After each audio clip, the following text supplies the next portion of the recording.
Day 35, Thursday the 4th of June. Today, we're heading north towards Denali National Park with a planned stop at Talkeetna on the way. Once we had passed through Willow, I was keen to see a house which has been called the Dr. Seuss House, but it is actually named Goose Creek Tower. It is 185 feet tall and looks like layers of a wedding cake. It was built by an Anchorage attorney and is still unfinished.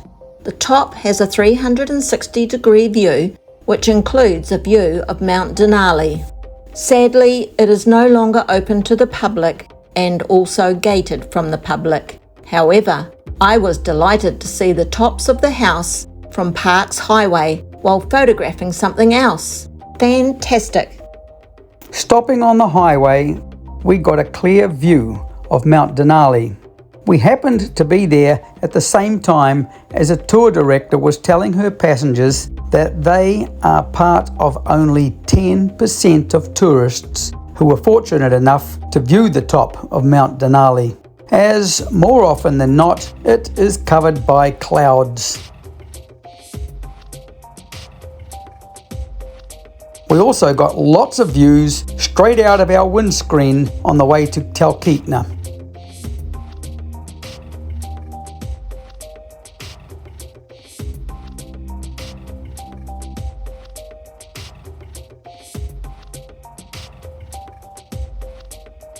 Talkeetna is a quaint little tourist village. At the end of the main street, there is a fast-flowing river and many visitors were there taking photos, us included. Plus, we had a clear view of Mount Denali. Again. As for internet facts, Talkeetna is an historic village with a population of 1,090. It sits at the confluence of three rivers, the Susitna River, the Chulitna River, and the Talkeetna River. This meeting point of the three rivers is what gives the small town its scenic setting and is part of why it's a popular spot for river rafting and views of Denali, and with panoramic views of the Alaskan ranges. End of internet facts.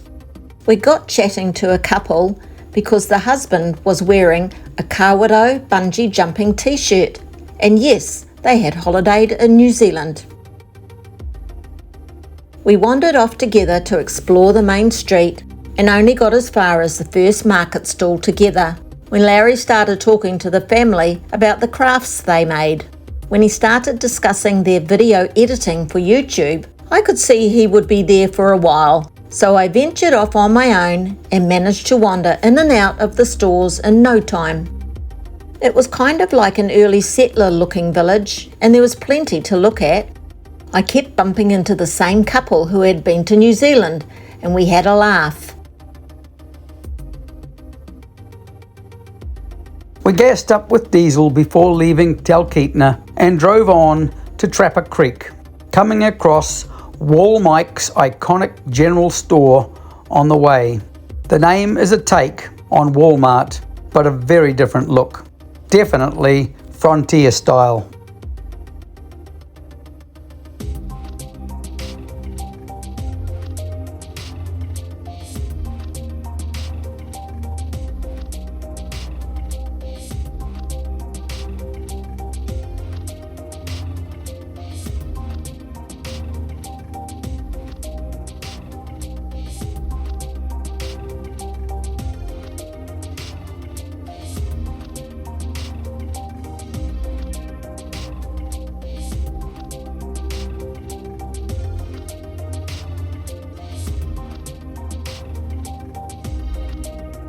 The last place we called in to see before ending our day was the Alaska Veterans Memorial Rest Area.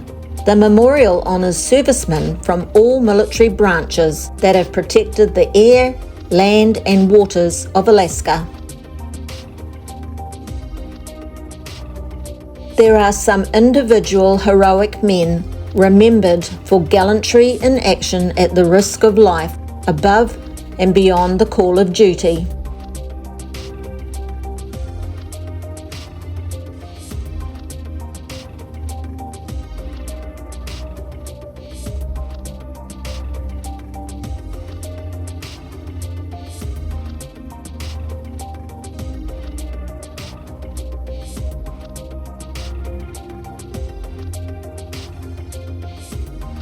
We find that these memorial sites are always serene and peaceful, while harbouring sadness at the loss of lives and gratitude for their sacrifice.